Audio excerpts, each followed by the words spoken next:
नमस्कार।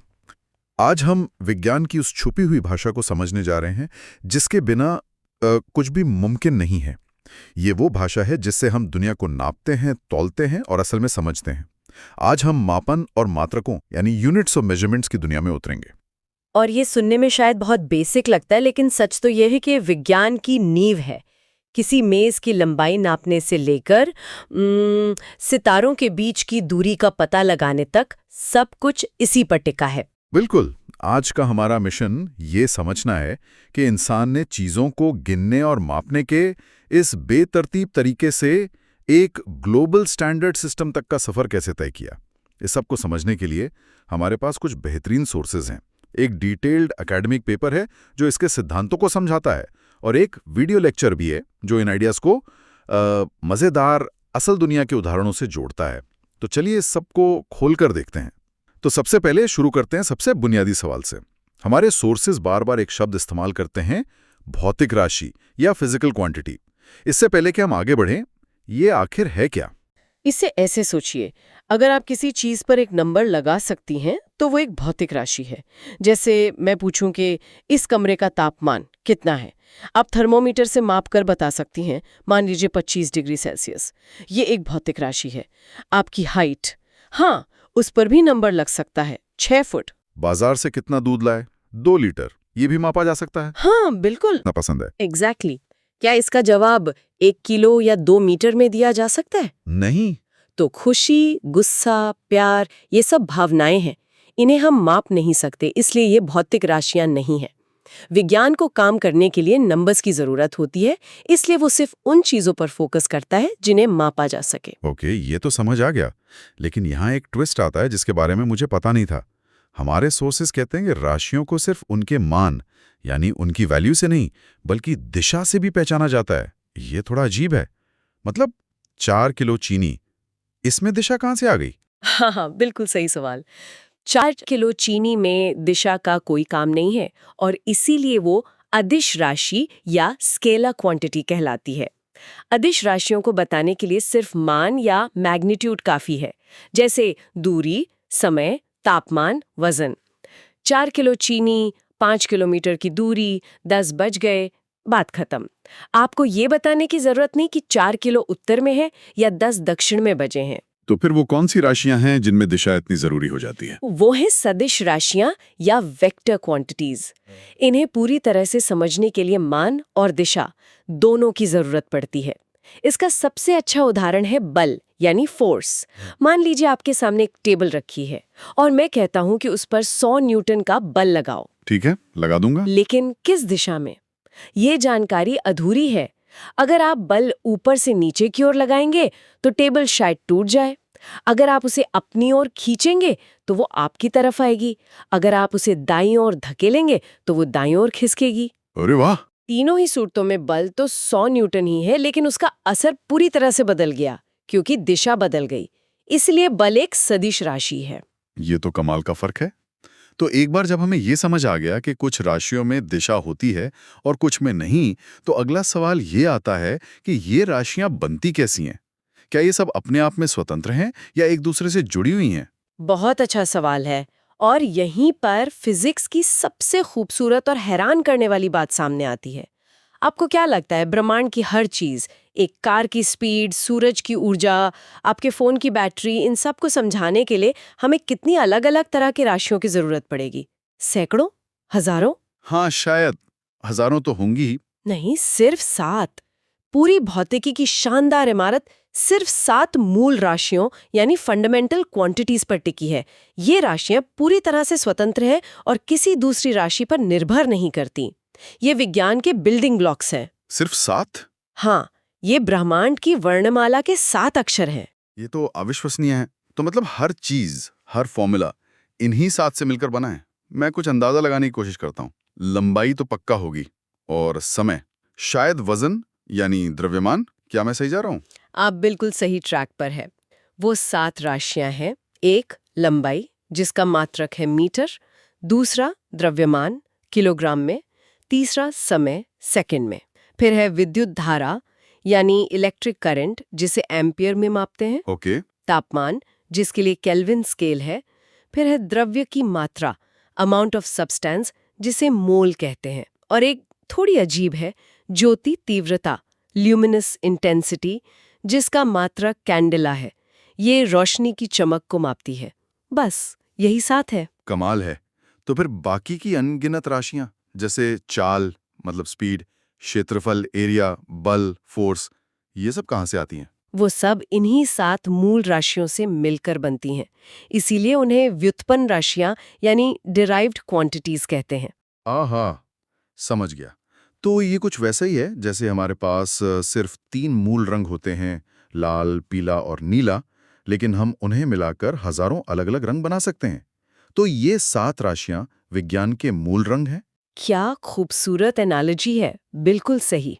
जैसे चाल का फॉर्मूला क्या है? दूरी बटा समय। Distance upon time. हाँ, अब देखिए, दूरी एक तरह की लंबाई है और समय तो है ही। हम्म, ये दोनों ही मूल राशियां हैं। तो चाल इन्हीं 2 मूल राशियों से व्युत्पन्न हुई है। इसी तरह क्षेत्रफल, एरिया, निकालने के लिए हम लंबाई और चौड़ाई को गुणा करते हैं, जो दोनों ही लंबाई की माप है। तो क्षेत्रफल भी एक व्युत्पन्न राशि है। बिल्कुल। हमारे सोर्सेज में एक और छोटी सी श्रेणी का जिक्र है, पूरक राशियां। जब इन 7 मूल राशियों से सब कुछ बनी रहा था, तो इनकी जरूरत क्यों पड़ी? ये कहानी में एक और मोड़ जैसा लगता है। ये वाकई में एक मोड़ ही था। जब फिजिक्स और आगे बढ़ी तो वैज्ञानिकों को एहसास हुआ कि कुछ चीजों को, खासकर घूमने वाली चीजों को, मापने के लिए ये 7 अक्षर भी काफी नहीं है। सोचिए, एक पत्थर रस्सी से बंधा घूम रहा है।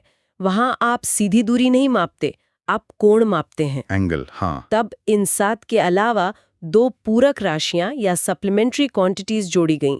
समतल कोण, प्लेन एंगल, जो 2 लाइनों के बीच बनता है, और ठोस कोण, सॉलिड एंगल, जो एक 3D कोण होता है, जैसे किसी आइसक्रीम कोन के सिरे पर बनने वाला कोण। ठीक है, तो अब हमारे पास विज्ञान की पूरी वर्णमाला है, पर सिर्फ अक्षर काफी नहीं होते। शब्द बनाने के लिए उनकी एक पहचान चाहिए। जैसे अगर मैं कहूं कि मेरी हाइट 170 है, तो ये जानकारी अधूरी है। 170 सेंटीमीटर, इंच या फुट, यहीं पर मात्रक या यूनिट की भूमिका आती है। एकदम सही। मात्रक वो मानक है जिससे हम किसी भौतिक राशि की तुलना करते हैं। हर माप में 2 चीजें होती हैं, एक संख्यात्मक मान जैसे 170 और एक मात्रक जैसे सेंटीमीटर। बिना मात्रक के संख्या का कोई मतलब नहीं है। जब आप कहते हैं 170 सेंटीमीटर, तो आप असल में बता रहे हैं कि आपकी लंबाई उस मानक सेंटीमीटर से 170 गुना ज्यादा है। लेकिन यहीं से तो असली कंफ्यूजन शुरू हुआ होगा। इतिहास में तो हर देश, हर संस्कृति का अपना अलग सिस्टम रहा होगा। कोई हाथ से नापता था, कोई कदमों से। इससे तो बहुत गड़बड़ होती होगी। बहुत ज्यादा। हमारे सोर्सेज बताते हैं कि आधुनिक विज्ञान के शुरुआती दौर में मुख्य रूप से 3 प्रणालियां थीं और तीनों एक दूसरे से लड़ती रहती थीं। एक थी CGS प्रणाली, सेंटीमीटर, ग्राम, सेकंड। दूसरी थी FPS प्रणाली, फुट, पाउंड, सेकंड। ब्रिटिश प्रणाली जिसे कहते हैं। हाँ, और तीसरी थी MKS प्रणाली, मीटर, किलोग्राम, सेकंड। कल्पना कीजिए, एक फ्रांसीसी वैज्ञानिक MKS सिस्टम का इस्तेमाल करके एक मशीन का डिजाइन एक ब्रिटिश इंजीनियर को भेजता है, जो FPS सिस्टम में सोचता है। बिना सही कन्वर्जन के तो गड़बड़ होना तय है। बिल्कुल। और ये सिर्फ अकादमिक समस्या नहीं थी। इससे व्यापार में, निर्माण में, हर जगह भारी नुकसान होता था। इसी भ्रम को दूर करने और एक अंतर्राष्ट्रीय मानक बनाने के लिए 1971 में दुनिया भर के देश एक साथ आए और SI प्रणाली यानी इंटरनेशनल सिस्टम ऑफ यूनिट्स को अपनाया। ये MKS प्रणाली का ही सुधरा हुआ रूप है और आज विज्ञान और व्यापार में दुनिया भर में यही मान्य है। इसने हमें एक साझा भाषा दी। लेकिन क्या इसे अपनाना इतना आसान था? जिन देशों ने सदियों से फुट और पाउंड का इस्तेमाल किया, उन्होंने आसानी से मान लिया? नहीं, बिल्कुल नहीं। आज भी अमेरिका जैसे कुछ देश रोजमर्रा की जिंदगी में इंच और पाउंड का इस्तेमाल करते हैं। लेकिन जब बात विज्ञान, टेक्नोलॉजी या अंतर्राष्ट्रीय व्यापार की आती है, तो उन्हें भी SI सिस्टम का ही इस्तेमाल करना पड़ता है। ये एक ग्लोबल जरूरत बन चुकी है। चलिए, अब कुछ व्यवहारिक चीजों पर आते हैं। एक परमाणु का आकार या धरती से सूरज की दूरी, इन संख्याओं में तो इतने शून्य लगते होंगे कि लिखना ही मुश्किल हो जाए। यहीं पर उपसर्ग यानी प्रीफिक्सेस हमारी मदद करते हैं। ये बस मात्रक के आगे लगने वाले छोटे शब्द हैं जो उसे 10 की घात में बदल देते हैं। और हम सब इन्हें रोज इस्तेमाल करते हैं बिना सोचे। सच में? जैसे? आप अपने फोन का डेटा किस में मापते हैं? गीगाबाइट में। आपकी इंटरनेट स्पीड मेगाबिट्स पर सेकंड। यहाँ गीगा और मेगा उपसर्ग ही तो हैं। किलो का मतलब है 1000, यानी 10 की घात 3, तो 1 किलोमीटर हुआ 1000 मीटर। मेगा का मतलब है 10 लाख। गीगा का मतलब है 1 अरब। इसी तरह बहुत छोटी संख्याओं के लिए भी उपसर्ग हैं, जैसे माइक्रो का मतलब है 10 लाखवां हिस्सा। इससे बहुत बड़ी और बहुत छोटी संख्याओं को समझना आसान हो जाता है। बिल्कुल। तो फिर तारों और ग्रहों के बीच की विशाल दूरियों को कैसे मापते हैं? किलोमीटर तो वहां बहुत छोटा पड़ जाता होगा। हाँ, उन दूरियों के लिए किलोमीटर से काम नहीं चलता। ये वैसा ही है जैसे दिल्ली से न्यूयॉर्क की दूरी को इंच में नापना। वहां हमें एक बड़ी नापने वाली टेप चाहिए। इसीलिए खगोलविदों ने अपने अलग मात्रक बनाए हैं। जैसे कि खगोलीय इकाई, एस्ट्रोनॉमिकल यूनिट। बिल्कुल। खगोलीय इकाई या एयू हमारे सौर मंडल का यार्डस्टिक है। ये पृथ्वी और सूर्य के बीच की औसत दूरी है, जो लगभग 15 करोड़ किलोमीटर है।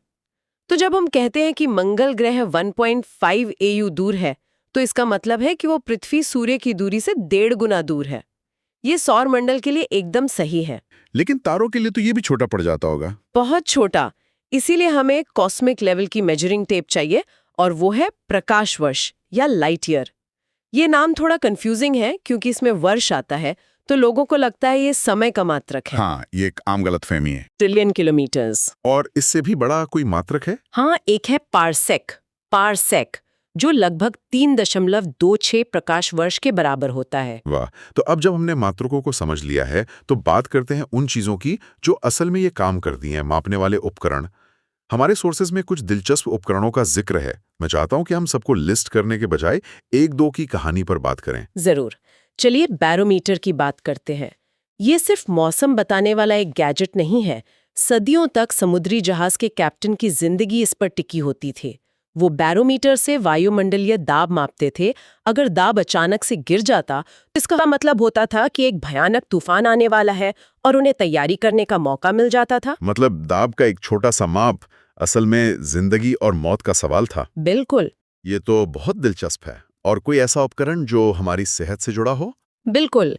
हम सब डॉक्टर के पास जाते हैं और वो हमारे हाथ पर एक पट्टा बांधकर प्रेशर मापते हैं। उस मशीन को स्फिग्मोमैनोमीटर कहते हैं। ये हमारे रक्तचाप यानी ब्लड प्रेशर को मापती है। सोचिए, ये सरल सा माप डॉक्टर को हमारे दिल की सेहत के बारे में कितनी जरूरी जानकारी देता है। ये सभी उपकरण उन्हीं मूल सिद्धांतों पर काम करते हैं जिनकी हमने बात की, किसी भौतिक राशि की तुलना एक मानक से करना। तो इस पूरी बातचीत का सार क्या है?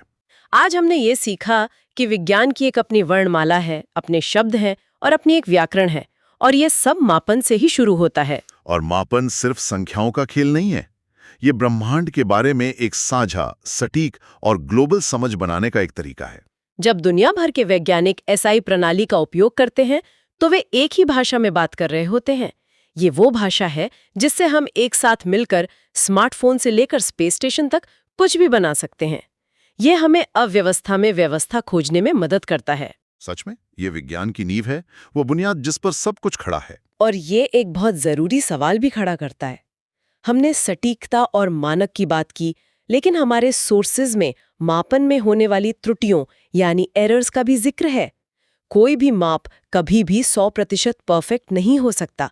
चाहे उपकरण कितना भी अच्छा क्यों ना हो, हमेशा एक छोटी सी अनिश्चितता रहती है। तो जाते जाते हमारे श्रोताओं के लिए एक सवाल।